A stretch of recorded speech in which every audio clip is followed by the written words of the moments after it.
Good morning, good afternoon, good evening, and good night. Whatever time of day it is and whatever day it is, I want to thank you for listening to another episode of AJH Politics. I'm Eric.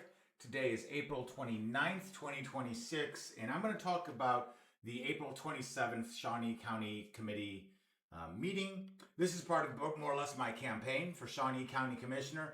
I've got plenty of other videos that I actually want to cover on this channel, but I did want to just basically give a synopsis of what happened at the meeting and how I would have approached things um, as we kind of go through this campaign. So this being the first time I've ever really sat through the entire thing, some interesting stuff happened. Luckily, it was fairly short as a meeting goes, and hopefully I don't ramble too much. I've got my notes here. There's basically 4 bullet points. We're going to start with bullet point number 3 because that was public comments, of which there were none, so that's simple enough.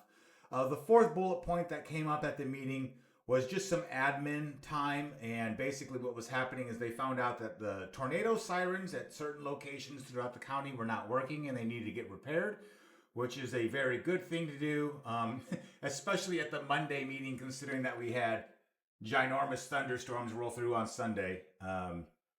Or earlier that week, or the previous week, I should say. So yeah, that makes sense. I just want to say that, yeah, I understand why we have tax dollars that go to make certain that the tornado sirens are working. I'd be on board with that. Let's go backwards to actually the first bullet point that happened at the meeting. And that was about a multifamily housing that's being built at 37th and Gage by a nonprofit called Resource Housing Group. It's a 42 unit multifamily housing. They have secured some sort of below market value loan. Good for them. I wish that happened for people and not these NGOs. I see that 9 of the $12 million that they needed is funded through taxpayers.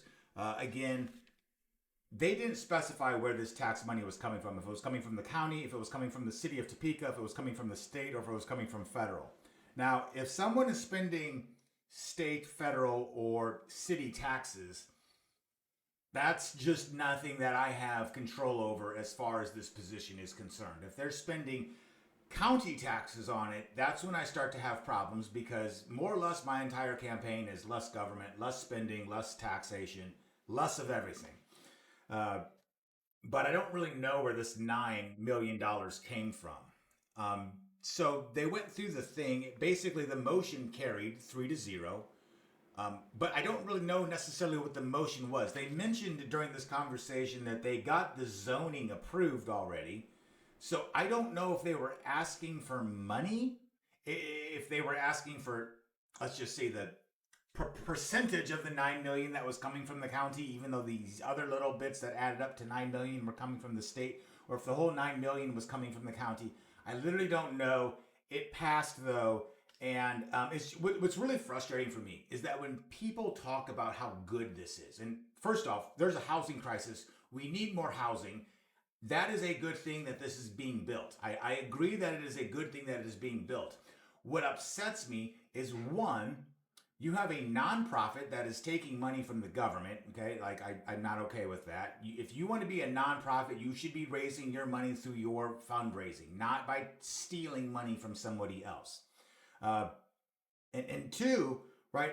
9 out of 12 million. Okay, so it's 75% off. They get a below market value loan. They get $75 million, or 75% of the money is just given to them. And where does this money go?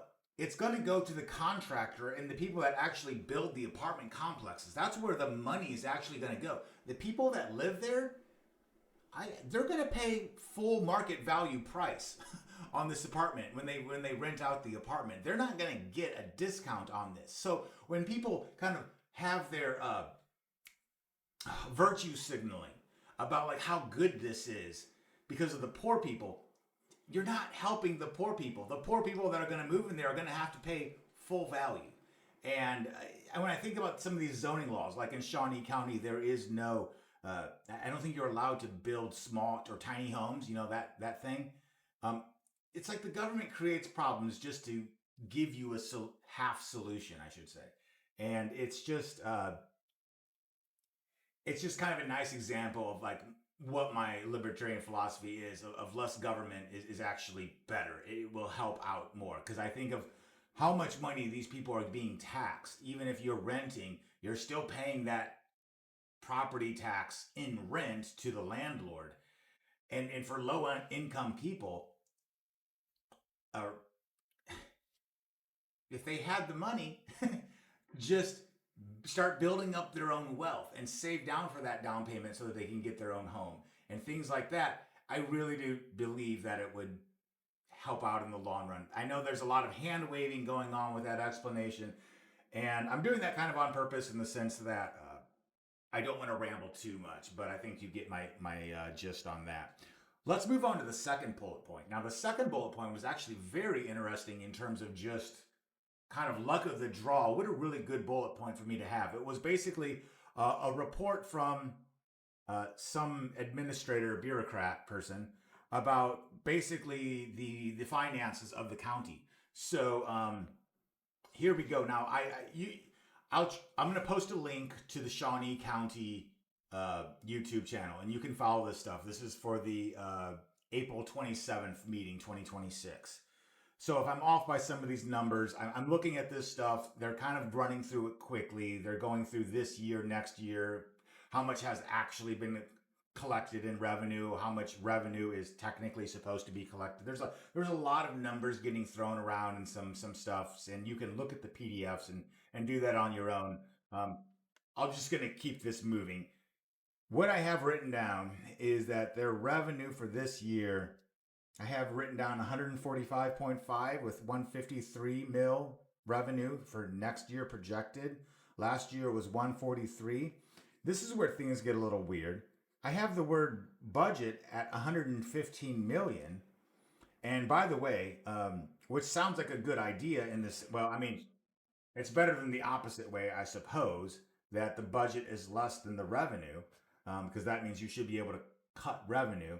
But it also has expenditures at 160 million. So I don't understand why that happens. And it'd be nice if I, posted those numbers up here, but this is just going to be pretty low editing quality as of right now. Just so you know where this revenue is coming from, 90% is coming from property taxes. 6% is coming from other taxes, which, as they explained, is like people paying delinquent taxes on last year's taxes and so forth. 2% on various charges and services if you need to install something and pay some sort of fee for whatever. And they also have 2% of just other revenue, whatever that means. And they're showing these pie charts. And one pie chart they showed was that next year they were planning on property taxes making up 75% instead of 90% of the revenue. Now, that's just a percentage out of a pie. The amount of money that they can take from property taxes is expected to still grow. They're just, I guess, finding other taxation or other revenue sources from other things. It was a very broad overhead explanation. And as someone who's just really starting this deep dive, I'm not going to have all the answers and pretend that I know everything. I'm just trying to clue you guys in on what's up. But this is also something that's kind of interesting. So going back, they went into another thing about expenditures. $160 million of expenditures. 81.6 million in law enforcement. That's 51%. That is a huge chunk of the pie is going to law enforcement. And when it comes to defund the police, I understand the need for the police. I'm not going to jump on the defund the police bandwagon that some left people might be, or even libertarians might be. But I don't need to be funding the surveillance state. I want to fund Andy Griffith as far as what I am really expecting out of the police force. Very, very minimal levels of intrusion, if even intrusion is too small of a word. Minimal levels of existence.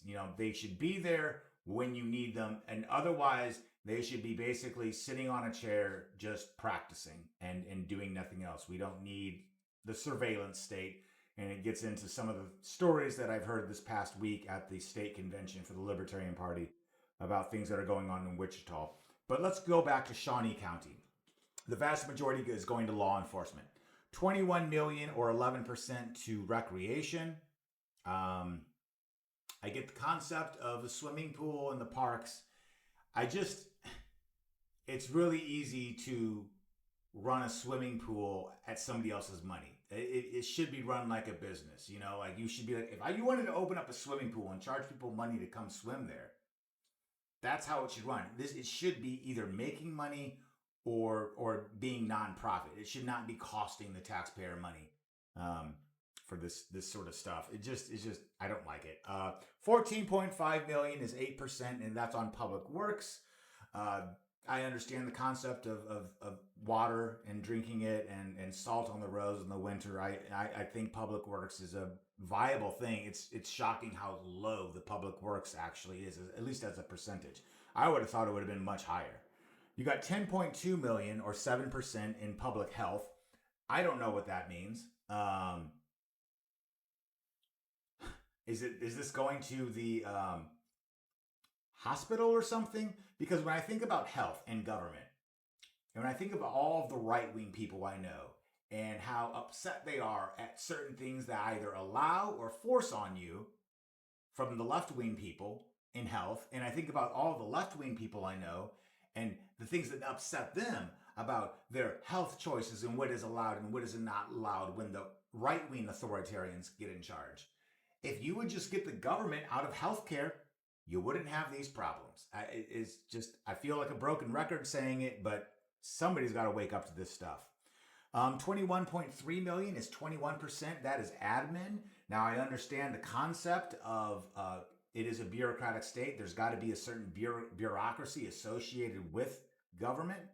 But I mean, like, I understand why law enforcement would be a good chunk, and I understand why public works would be a good chunk, and I can appreciate recreation, like paying people to mow the parks, but admin should literally be the smallest chunk that you do, because these are just people that push papers and attend meetings. And it's not to hate on this fictional Amy character that works, you know, as the secretary answering the phones and things like that. It's just, I don't like government. And it's not that I don't like the people, but if you're a government employee, I just wish you had a different job that was a little bit more conducive to you not stealing my money to pay for your salary. That's all. 6.8 million is 2% of the budget that goes to debt, which they were saying is like basically a static amount. It's what they plan on doing. Debt is like smoking. The best way to not smoke, the best way to quit smoking is to never start. And the best way to pay off debt is to never go into debt. So if you're in debt, you got to pay it off. It is what it is. I get that. It's just like going back to this other thing. $6.8 million are going to pay off debt in this year alone.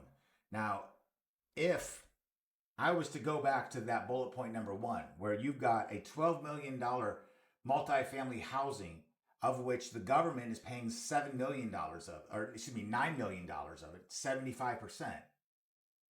If you had that $9 million, why not pay off your debt and get out of debt so you're not paying interest? And then you can worry about spending money on other stuff. So, yeah, that is my synopsis of the meeting. And yeah, it was interesting getting some of those numbers down so that way you know them, that way I know them. It makes for, ironically, a beautiful first episode, along with the first thing about just saying that, oh yeah, they just, you know, spent $9 million and that was about it. You know, whoop-de-doo. That's fine, apparently. And yeah, well, we'll catch you on the flip side with another episode. So thanks for watching. Bye.